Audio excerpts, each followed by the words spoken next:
Good afternoon, everyone. My name is Anna Clemens. I'm the Assistant Vice Chancellor for Academic Affairs here at WSU Tri-Cities, and we are very pleased that Drew Matott has agreed to join us here today. And I want to give you a few details about him and make sure I get him right, so I'm going to read a bit to you. It is absolutely my pleasure to introduce Drew, the director of the Peace Paper Project. Drew visited our campus the last 2 years, and we're pleased that he can continue that partnership through virtual workshops so that he can share his talent and his activism with our campus and our community. Drew's presentation is part of the WSU Common Reading Program, which this year chose for its text Born a Crime by Trevor Noah. Drew spends his time between hey, nice, very nice. You said backwards. No, it's your, it looks good. Drew spends his time between the United States and his home in Hamburg, Germany, where he is today. He received his Master's of Fine Arts in Book and Papercraft from Columbia College, Chicago, and his Bachelor of Fine Arts in Printmaking from Buffalo State College.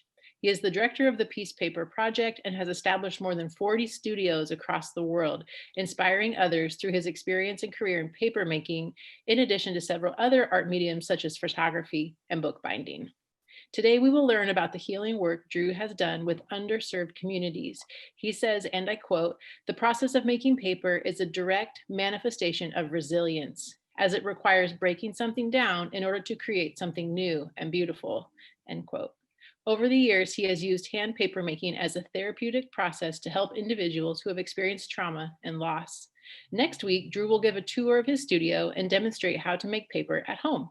Then the following week, he will give a hands-on bookbinding workshop. We'll post websites with more details in the chat. If you have any questions, please leave them in the chat, and please join me in welcoming artist and paper maker, Drew Matott. A snap or anything? How does Zoom work? Yeah, there you go. Well, thank you very much. I'm super excited to be here tonight on my end. It's a little after 9 in Germany. I'm super excited to be here. It's of course sad not to be there in Richland on campus, running the Hollander with Stephen and having students bringing in their different clothing to transform into paper pulp. But I hope that we can do that in the future. So I'm super excited just to be here and have this presence with you all right now. Yeah, my name is Drew Matott, and I'm the founder and director of the Peace Paper Project. The Peace Paper Project is an international organization of hand paper makers and art therapists and social advocates and fine artists. And my role in the Peace Paper Project is that I travel around the world and set up hand papermaking studios that help service different communities around the world. And it's a real tough job, right? So I go into different communities and help them kind of learn the traditional craft and art of making paper. And then we kind of design a program that we can then set up and implement in those communities. So I'll talk more, of course, about all of that. Yeah, since 2011, when we set up Peace Paper Project, we've established over 40 different studios. Each one of these studios uses traditional hand papermaking as a way to address specific issues to those communities. So you can imagine the community in Kiev has different issues or are addressing different issues than the community in Tehran, Iran, or the community in Mumbai is addressing different issues than the issues here in Hamburg, Germany, or Warsaw, or wherever. So each place has different issues, but the thing that kind of unites everybody is that we're using traditional hand paper making to address these issues. These different studios are quite literally around the world. So there are the 40 different programs that we set up are in New Zealand, Australia, India, Turkey, Iran, Ukraine, Poland, here in Germany, of course, Spain, throughout the United Kingdom, and all across the United States of America. So quite literally around the world, we've set up these programs. I'll talk more about that. And if you are interested, if you're inspired by today's lecture or the bookbinding workshop or the studio tour, and you want to get involved with Peace Paper Project, please don't hesitate to email me, ask me questions, and see how you might get involved. We do accept interns and visiting artists here at our studio in Hamburg. And so we'd love to have you come visit. It's the COVID situation. So I'm gonna, I hope I'm gonna do this right. It's all in German. So can you guys see this?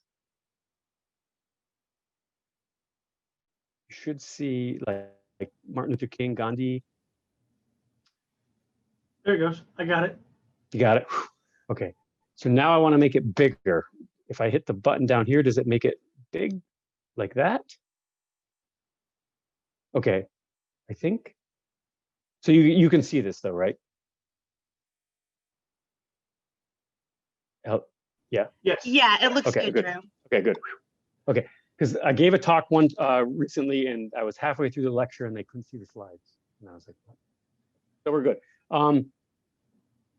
So that's the Peace Paper Project, and I think this will be the third year in a row that we've been involved with working with Tri-Cities. So I'm really excited and honored to be a part of that.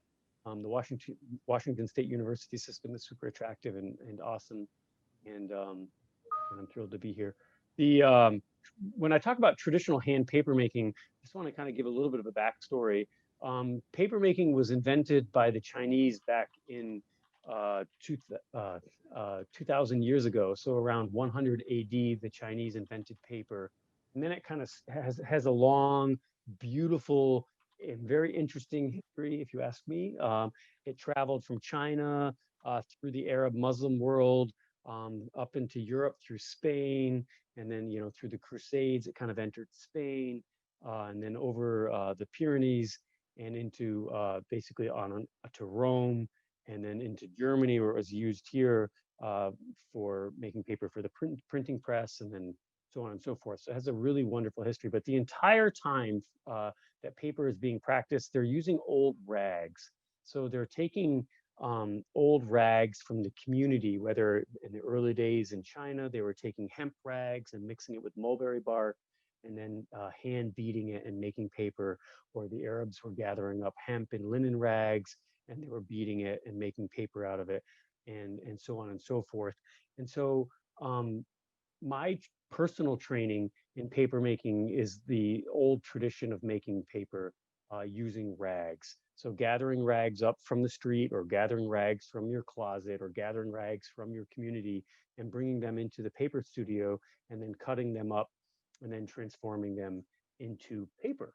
And so here's an old etching from I think it's probably the 1500s from Germany. And you kind of see the old process here, where this gentleman is pulling sheets of paper. The gentleman in the foreground is actually like cooping the sheet of paper, so he's laying it down onto some felts.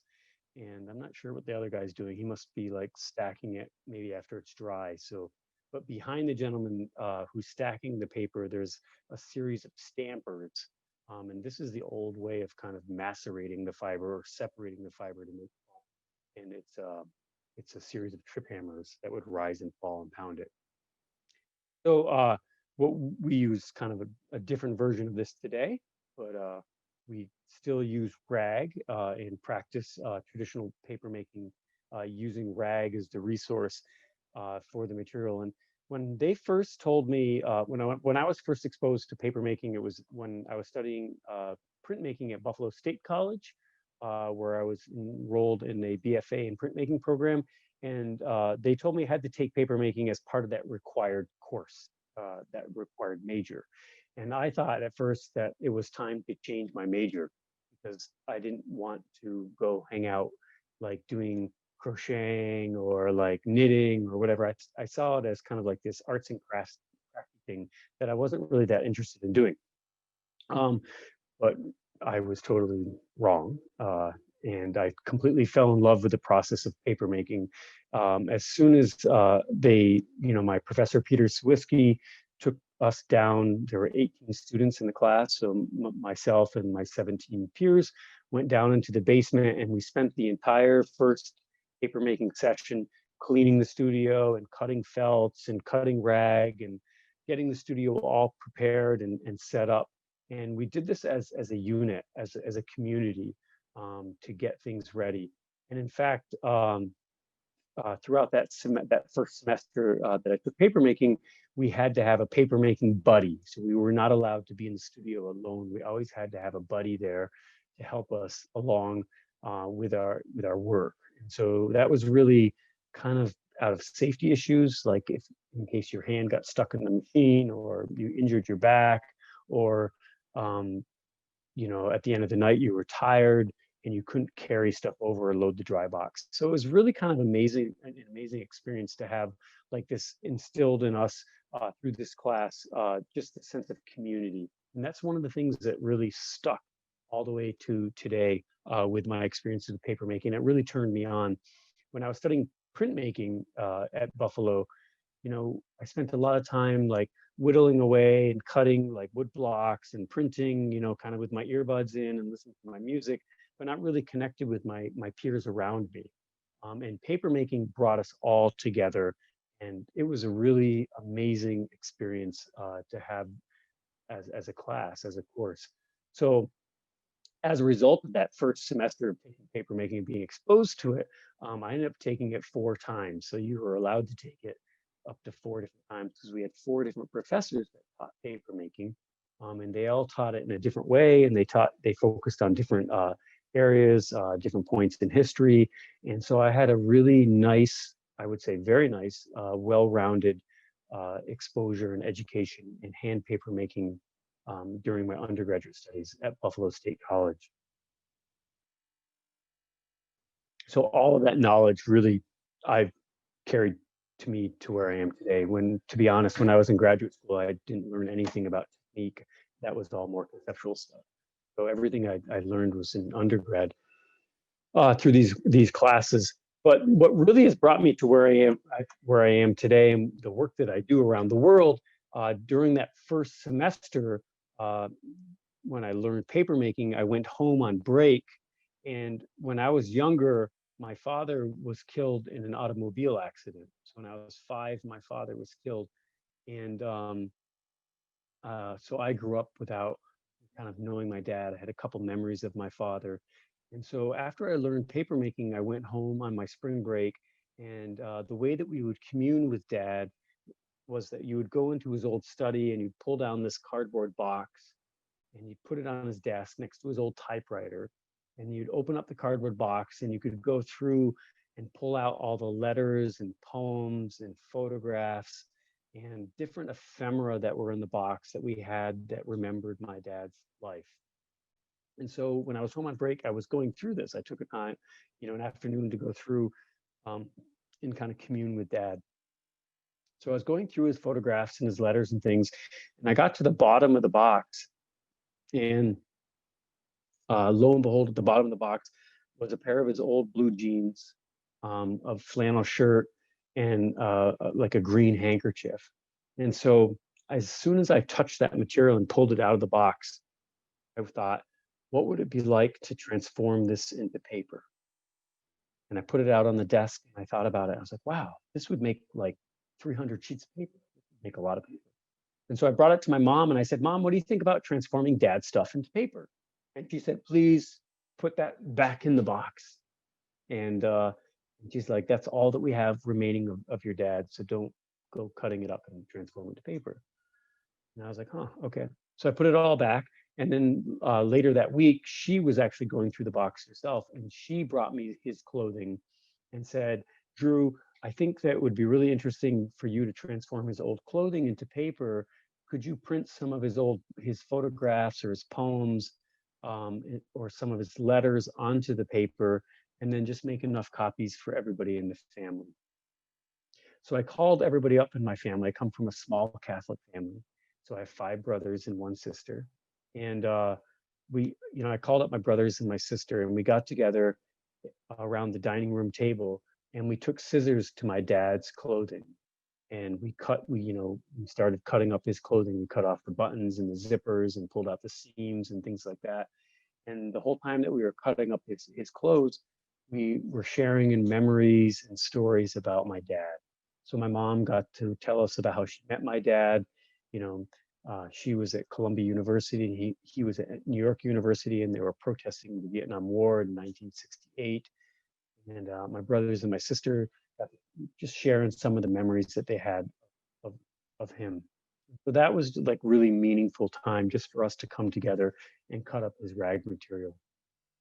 So I brought all of that material back to the studio, and I really spent the remainder of that semester, which was about 4 weeks, 3 or 4 weeks, eating, sleeping, and breathing my dad's project for my dad, which was to pulp his material, pull sheets of paper.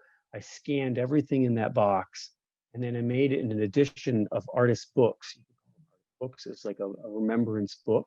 Uh, a book that kind of celebrated my father's life, uh, and that where I reproduced all of the poems and all of the photographs and all of the different typewritten letters and things like that on paper that was made from his clothing as well as some commercial papers.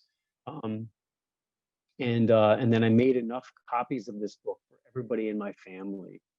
So while I was back in Buffalo, I was like working really hard to kind of complete this project.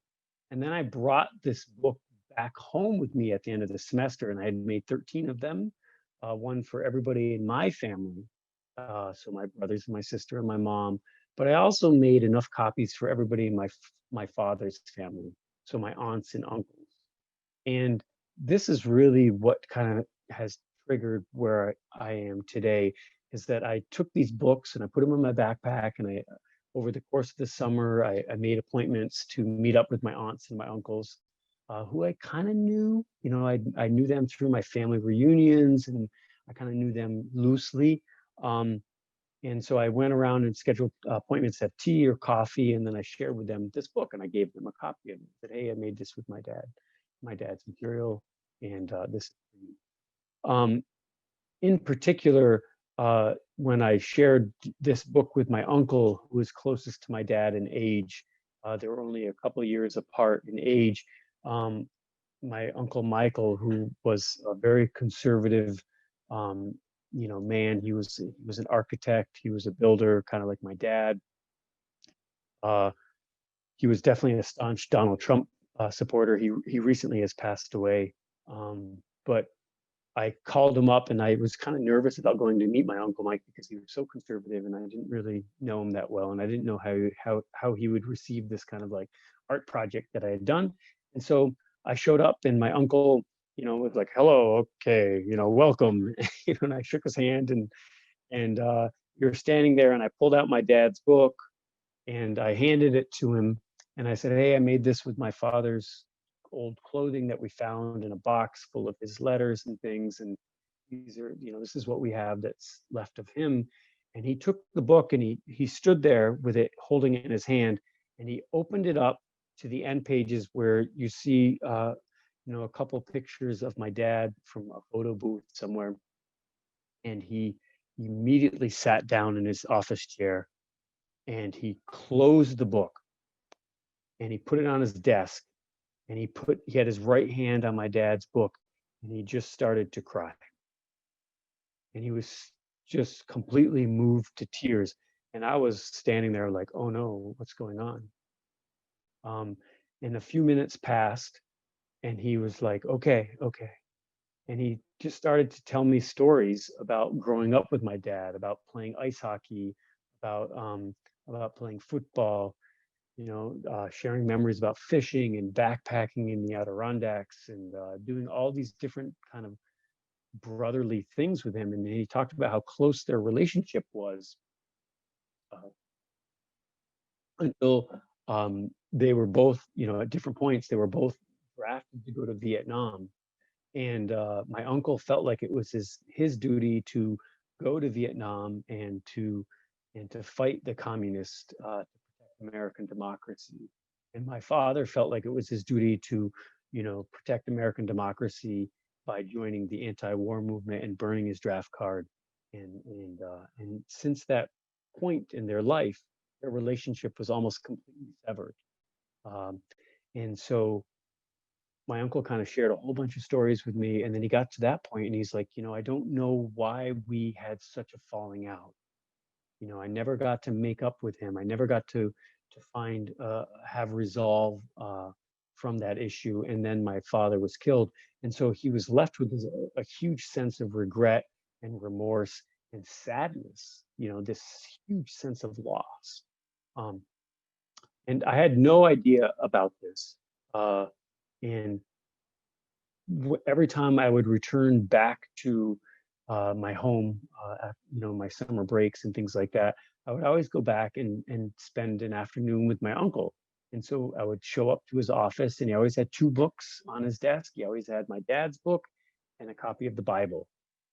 And so he would grab my dad's book, and he would open it up to a passage or a picture, and he would tell a story, or like read half of a poem, or read a part of a letter or something. And it really was it seemed like it was a way for him to bring this relationship with lost relationship with my father back. And I think it was through that experience and through that exchange and that relationship with my uncle that I realized that the book arts and papermaking and the book arts and printmaking had something was more valuable than just making paper to make prints and put it up in a gallery, or make prints and then try to sell them at a show or something like that. It had the ability to have a profound impact on somebody's life, help them kind of overcome some kind of, I guess, sense of loss, or some kind of sense of grief. Um, and so this was really meaningful for me. This was in 1998 that this happened. And so it was quite a few years ago. And through that relationship with my uncle, and creating this book with my family, I kind of was awakened to uh, paper making and the book arts, and this kind of like this journey that I was about to join, I guess, get on board with. And so after I finished my undergraduate studies, I moved to Burlington, Vermont, and started a small studio art center with about 6 other artists. So I built out a paper studio.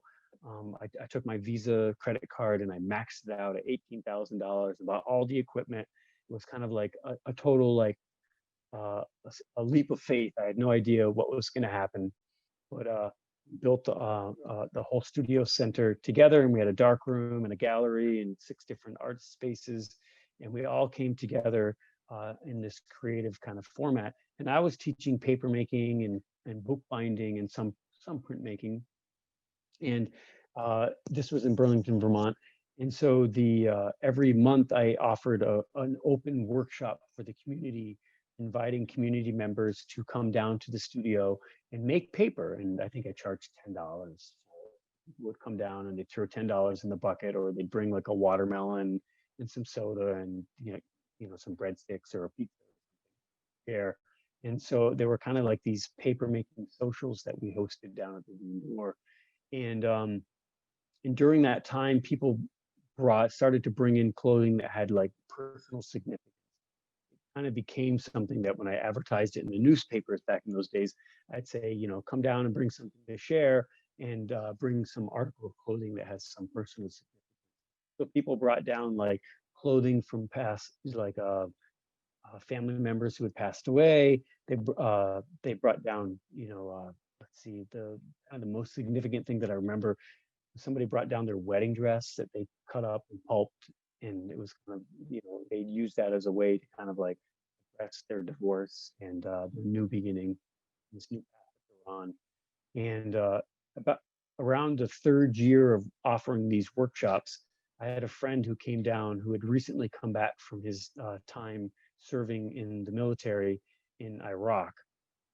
And so his name is Drew Cameron, and he brought down his military uniform that he had most recently worn while he was on tour in Iraq. And he said, I want to transform this into paper. I want to make my military uniform into paper. And I thought, oh, okay, maybe that's possible. Let's try it. So he cut up his uniform and he made about 350 sheets of paper. And he started to share, like he took that paper and he made a bunch of journals, some for himself, some for his family.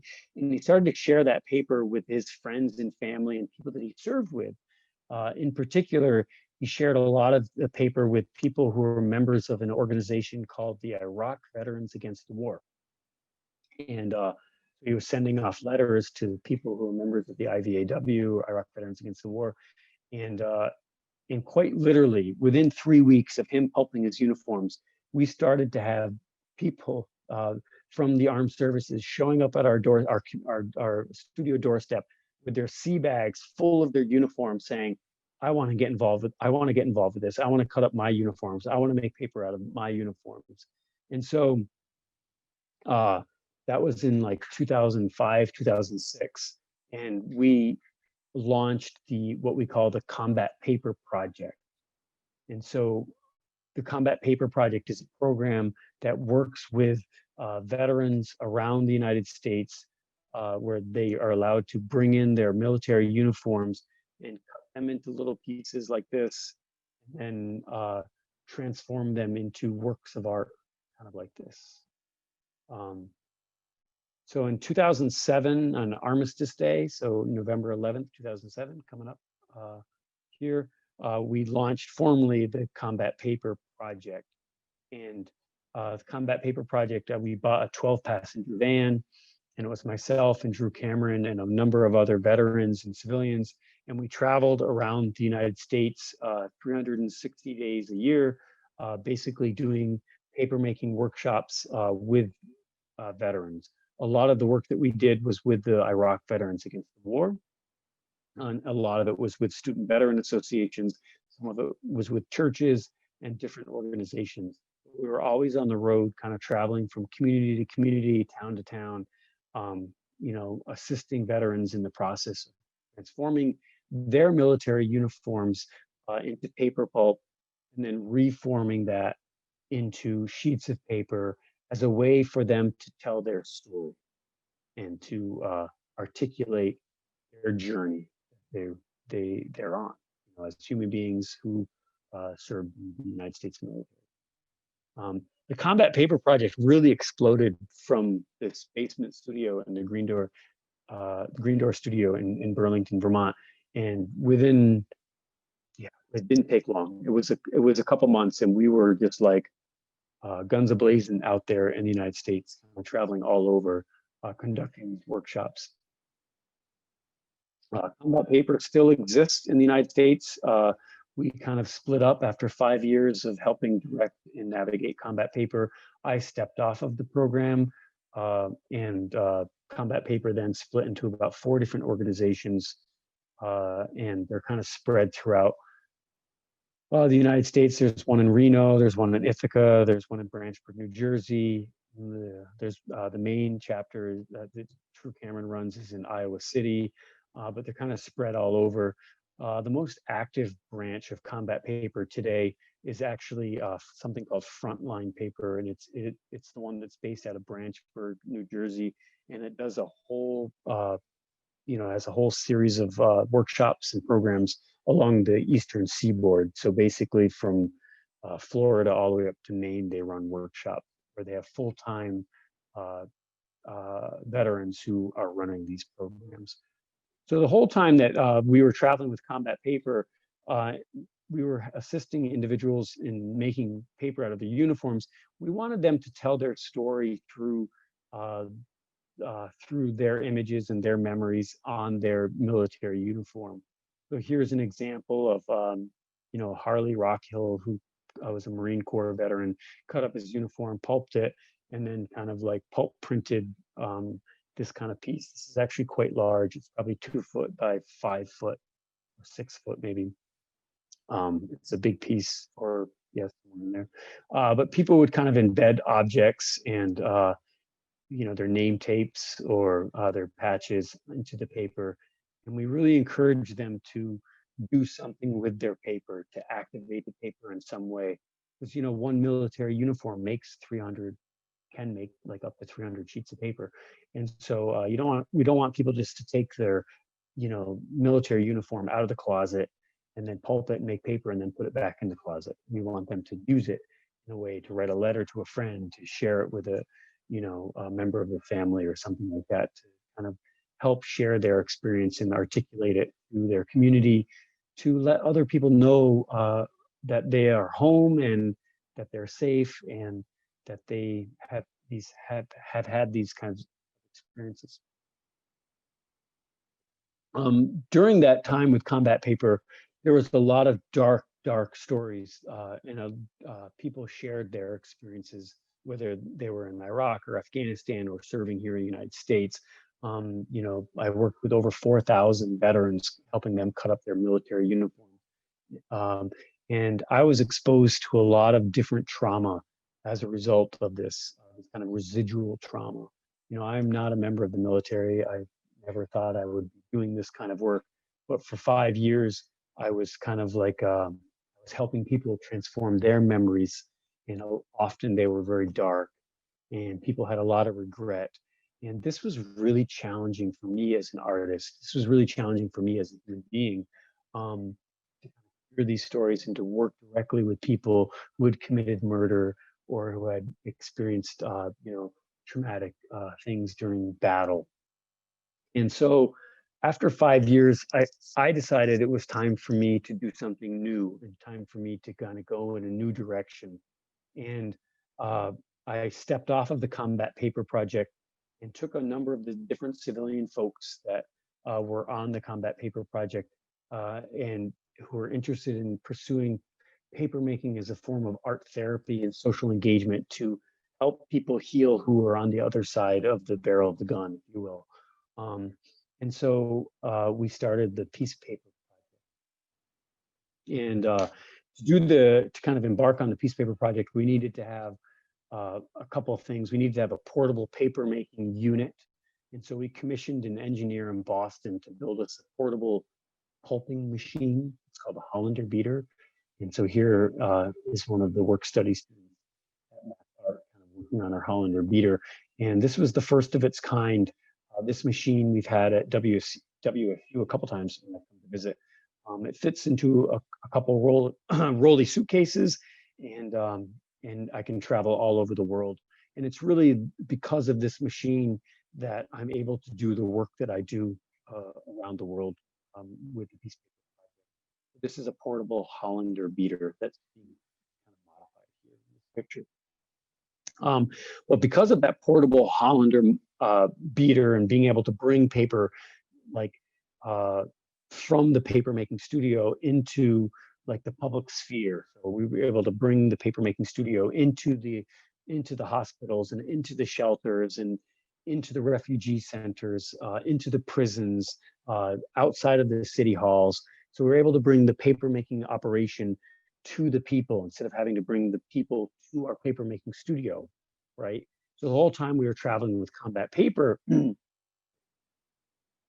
we were bringing people to different papermaking studios that we were working out of. So there were papermaking studios in like San Diego or San Francisco or Seattle or wherever. Well, in the Peace Paper Project model, we're able to basically bring the papermaking studio into the hospitals, into the shelters. And this really has changed the way that hand paper makers work today, period. Because the hand paper makers are no longer reliant on bringing people to their studio, bring the papermaking studio to the people. So here we are at the Citron Center in Utica, New York, making paper with individuals who were afflicted with traumatic brain injury. Here we are in Gainesville, Florida, making paper at the Shands Medical Center with people who are undergoing treatment for cancer. They were friends and family could come visit the people who were undergoing treatment, and we were pulping gowns and bed sheets and things like that, common material from the hospital. At all these different workshops, the individuals make unique works of art. They make unique pieces. They don't just make blank sheets of paper. They make, we have different techniques that we can use that allows them to tell their story. It allows them to articulate their experience. And in a way, it helps them kind of overcome or address some of the trauma that they're experiencing. We've been able to bring the papermaking workshop into different psychiatric hospitals throughout the United States. So working with the National Alliance on Mental Illness. We've been able to bring it into different prisons for children, so and different incarceration centers for whether they're refugees or they're children who are found guilty of different crimes. We've been able to bring the whole operation in and make paper with the children.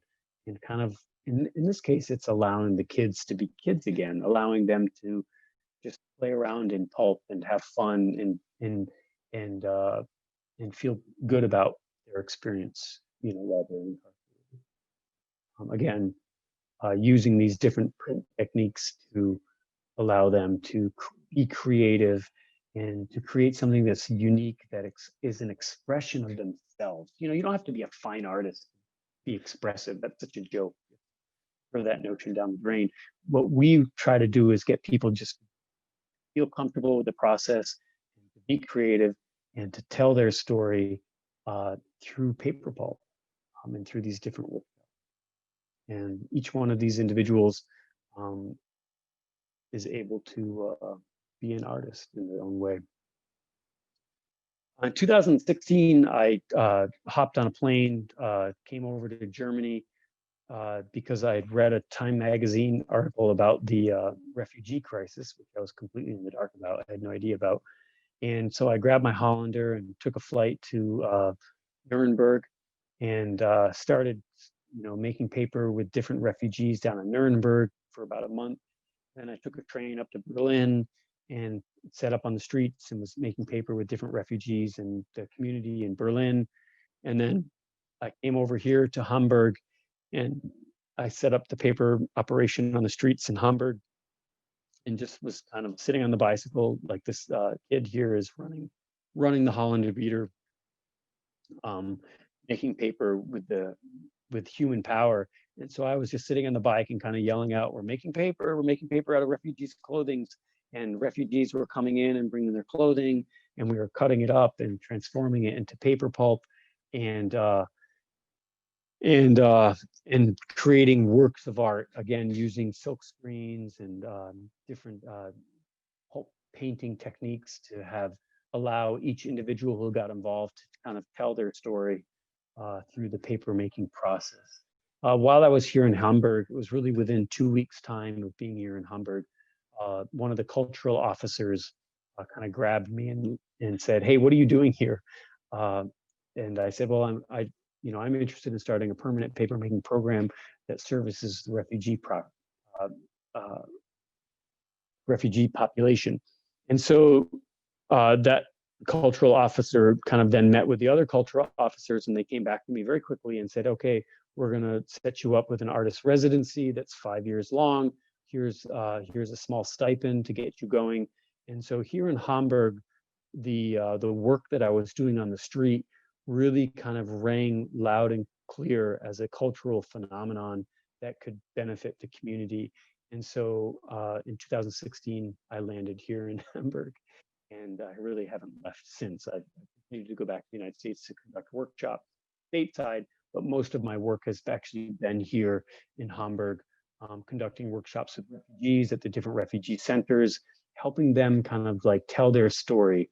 So they take the clothing that they wore as they fled their home country, transform it into paper pulp, and then over the course of a series of workshops, whether it's at the refugee centers or at our studio or on the streets, they're able to make paper and then use this pulp printing and pulp painting techniques to tell their story. And so that's the main line of the work that I've been doing here in Hamburg.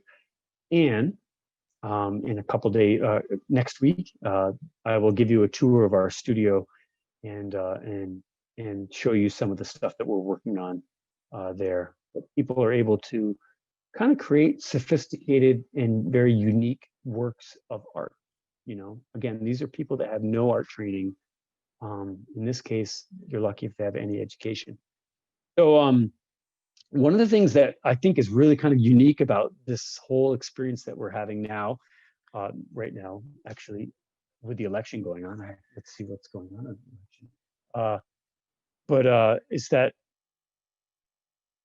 through these virtual kind of talks and studio tour, the thing that we're going to end on is to be able to make your own book. And the book, the paper that I've provided from the Peace Paper Project is made from shredded American flags. And so in 2013, I was approached by the American Legion, asking me if I would transform American flags into paper that then could be used as for cards for wounded veterans, or for cards for veterans families who, veterans who were deployed. And so of course I said yes. So the American Legion in California gathered up hundreds and hundreds of flags, like hundreds of pounds of flags, I should say, and started FedExing them to me. And as I traveled around the country in the United States doing my papermaking tours, I worked with veterans to cut up these flags and to transform them into paper pulp. And then we sent the paper back to the American Legion, and then they used them for these care packages. This was a very amazing experience. It was kind of like challenging in the beginning because people were, often like when they heard that we were cutting up flags and these paper out, they got all offended.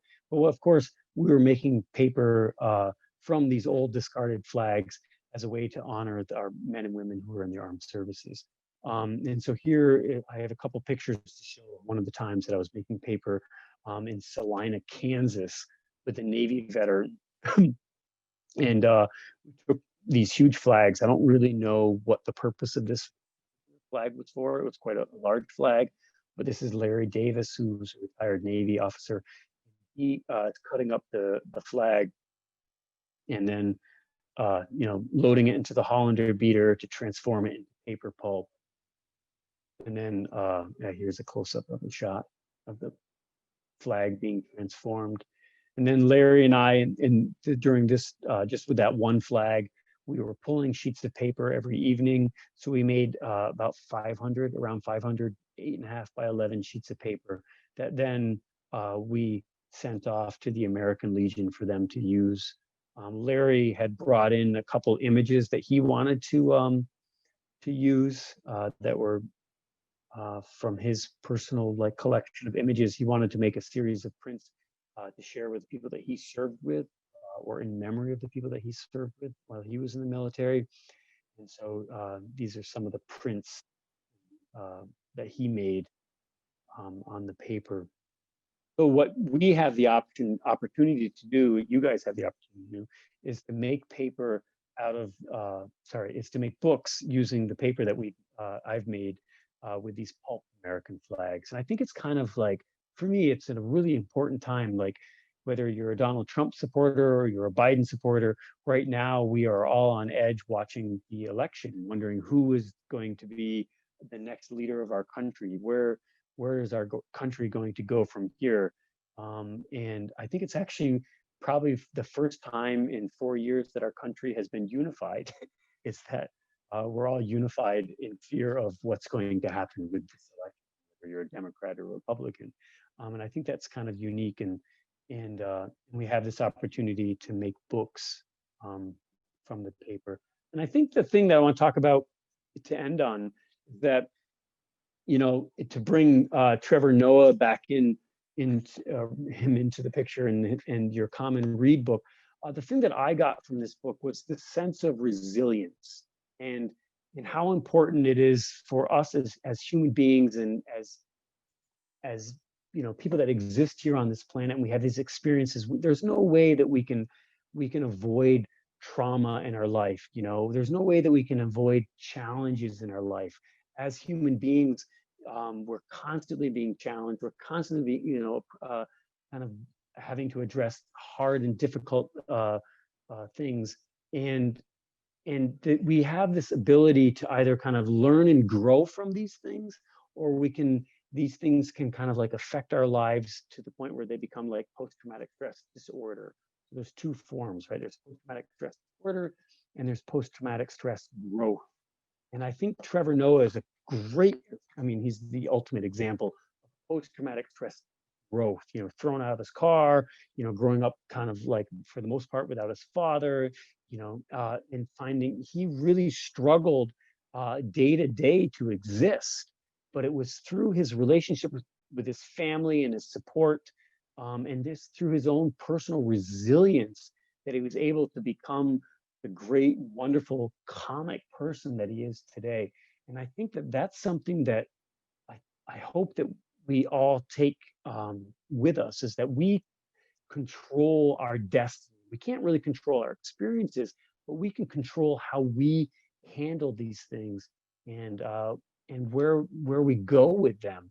And like classic example for me, and very empowering, very heartwarming example, is working with the Dreamers, on Tri-Cities campus, with these young men and women who have basically taken this leap of faith to, kind of become Americans, and to do the best you can to kind of like honor the past where you've come from and your family, but also to kind of make your own future and to kind of go forward.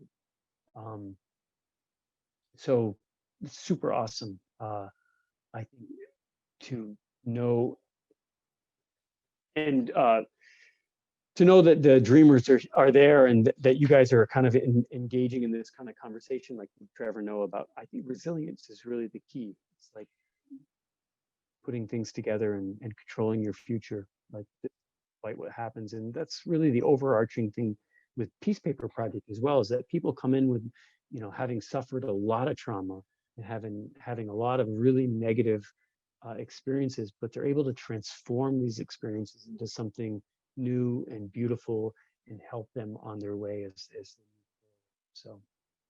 So I hope that you join me for the next installment, which is a tour of the studio. So you'll be able to see the cutting of the rag and the paper making process and the pulling of the sheets. And then of course, later when we're actually making the books and things like that.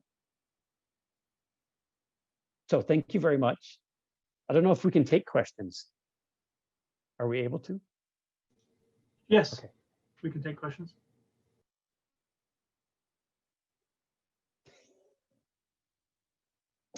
We have some time. Did anybody stick through all the way? I tried to move fast. Normally the talk is about an hour and a half. But Yeah, no, that was great, Drew. And Okay. people are welcome to put questions in the comments, or to go ahead and ask. I did put a link to our website that has more information about signing up for the studio tour and the bookbinding workshop. Oh, I see. Okay, cool. Cool. Yeah, I think I went right to the end. Oh, I didn't watch the timer, everybody. But I think that we'll have more time. Like if people have questions when we're doing the studio tour, it's going to be a lot less like kind of intense information. And then certainly the bookbinding will have some time to. But it's really nice to see everybody saying thank you.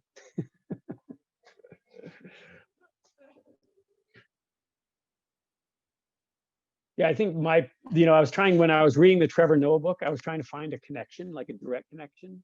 And then I thought I had to, sit back and realize that, I mean, you can't find a direct connection with anybody's life. And I think the overarching thing that I really felt with him is that, in this book, is just that he was able to overcome such challenging experiences and become who he is today.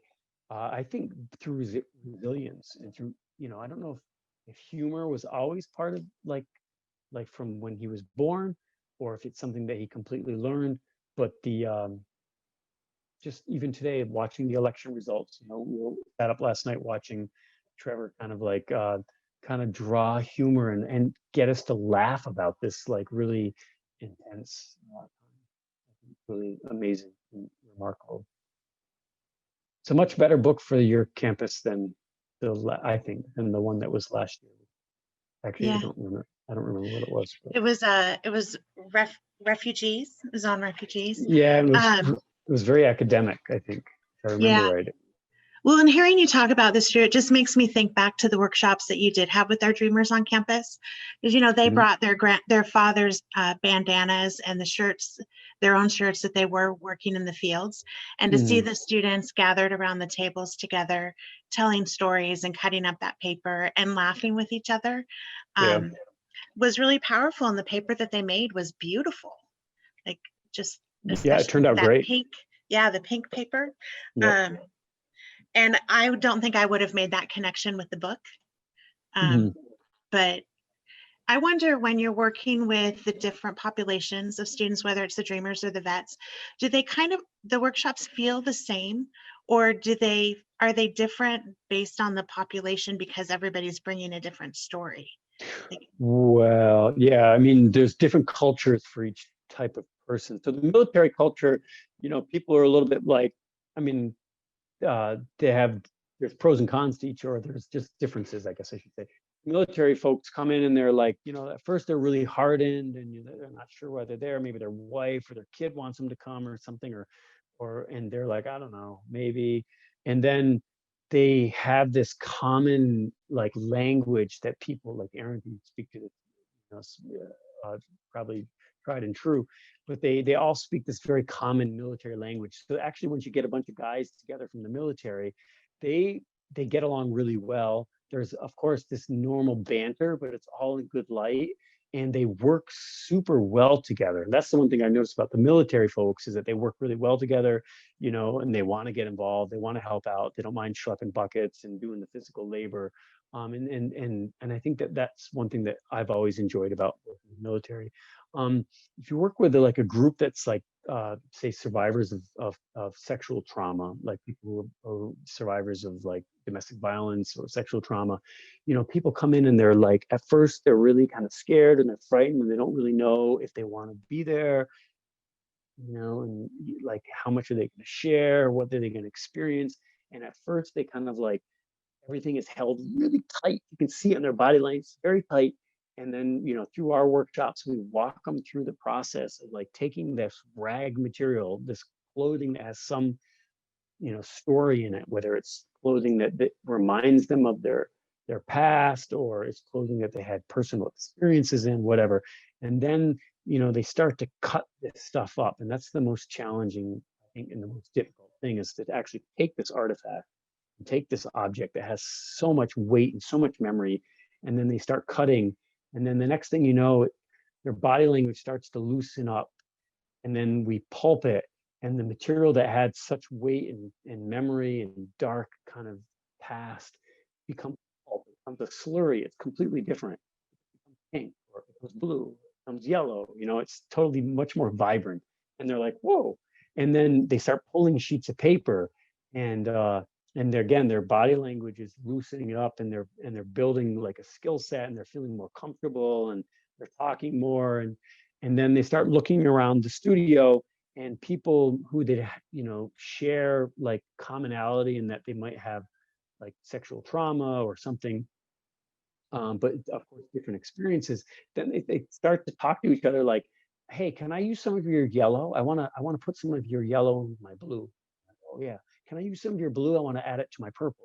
When people start seeing and talking about each other's material as if it's just color, or as if it's just a media to be creative with. And it's really around this time, and you're talking over the course of a few days here, it's like an afternoon, that, like Tiffany or Madonna, or like the music starts in Michael Jackson, we start playing it really loud and people are dancing and they're kind of like really getting into the flow. And I think that kind of experience is what keeps me coming back to doing these workshops with these individuals, whether it's working with the military, where you're kind of helping these guys, men and women, come together from this kind of very tough, kind of like hardened environment and attitude, to like they're loosening up as well, and they're like, hey, this is kind of cool. Or people who have like serious trauma from like sexual trauma or whatever, kind of like loosening up and then starting to tell their story and then be creative, and then just kind of in the end smiling and having fun. So I think that the paper making process, it's almost cookie cutter. You could take it and apply it to, as I have, all over the world, and work with different populations. I only speak English. Like I'm good at one. I'm a good American. I speak English, and so I'm able to take this paper making language and apply it all over the world, and work with different populations. And they're able to. These individuals are able to tell their story. And the thing that unites us all is that paper making process. Yeah, I think each culture is a little bit different. But I think that once you get them into the paper making, it's people file all rank and file, and get into it. Okay, well, thank you so much, Drew. And we'll look forward to seeing you in your studio next week at the same time. Okay. And I think you're showing us with a blender how to pulp fabric. Is that right? Yeah, I'm gonna do both if that's okay. I think we have enough time. I'm gonna give you a quick overview of how we do it. I've got a bunch of underwear and things that I've got ready to pulp, and then I'm gonna show you how to do it at home. Okay, excellent. Well, we look forward to it. So thank you so much. And Karen Weatherman, thank you for arranging this with the Common Reading Program. I really appreciate you and all the work that you do. So. Oh, it's my pleasure. This is what I want to do with my next life. So this is, I saw you last year. I was so happy we could share the presentation last year with the Pullman campus via Zoom. And Cool. boy, I was so inspired by your talking last year. Yeah, I'm just thrilled that you're doing this again and we get to see some of your process. Cool. Well, thank you. I'm actually really excited to do this the studio tour. It'll be the first studio tour that I've given. They've always been this kind of like talk like this. So I'm thrilled to see how that works. And it'll be nice to, you guys can see where I work and live. And then the other challenge is the books. So I hope, Aaron, you're able to get some of the paper. I don't know if that's possible to make a couple books. I've done bookbinding a little bit in the past. Yeah, love it. Yeah. And I thought you were exactly right on about the connection being resilience and how you take adversity and transform it into something new and something that is meaningful and, for you and for others to share, that conveys your story and imbues that situation with a new meaning for yourself. Yeah, that's the I core. thought, I think you're right about, his humor, the whole point about the memoir, but even the stories within the book. I mean, it's about, how you transform an experience into something else. And that is, I think, what is so appealing about him as in his memoir. Yeah. I mean, what an incredible life. Yeah. And transform it into such beauty, like, and every day. So I think it's really amazing. And he's very popular. He's super popular here in Germany. So I think it's really funny that everybody loves Trevor Noah. I was like, oh, I'm reading this book. I have to go, like, kind of give a little talk where I tie in the work that I do. And people are like, Trevor Noah? Well, yes, I think you made a awesome connection with Trevor Noah. So thank you. Thank you very much. All Thank you for having me. And I look forward to seeing everybody next week. All right. Thanks so much.